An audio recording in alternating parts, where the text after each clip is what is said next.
સુરેન્દ્રનગરના બામણબોર ટોલટેક્સ પર હંગામો મચ્યો હતો। પાટીદાર એકતા યાત્રામાંથી પરત ફરતા વાહન ચાલકોએ આ હંગામો મચાવ્યો હતો।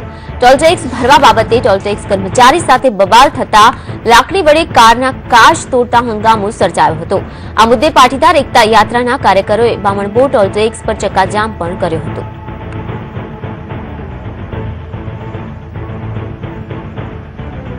પાટીદાર એકતા યાત્રામાંથી પરત ફરી રહેલા વાહન ચાલકોએ સુરેન્દ્રનગરના બામણબોર ટોલટેક્સ પર તોડફોડ કરી હતી। લાકડી વડે કારના કાચ તોડવામાં આવ્યા હતા। હંગામો મચ્યો હતો। ખોડલધામ ખાતે કાગવડ ગામે એકતા યાત્રાનું સમાપન થયા બાદ જે રીતે સુરેન્દ્રનગરથી 25 ગાડીઓનો કાફલો આવ્યો હતો તે અહીંથી પસાર થયો હતો, ત્યારે જેમાંના એક કાર ચાલકે ટોલ નહીં દેતા આ સમગ્ર મામલો બિચકાયો હતો। ત્યારે જોઈ શકો છો જે રીતે મોટી સંખ્યામાં જે ટોળું આવ્યું હતું અને જે આ બૂથ છે બામણબોર ટોલ નાકાના સાથે 7 બૂથ છે તેમાં તોડફોડ કરવામાં આવી છે અને ત્યારબાદ જે રીતે ચક્કાજામ પણ કરવામાં આવ્યો હતો।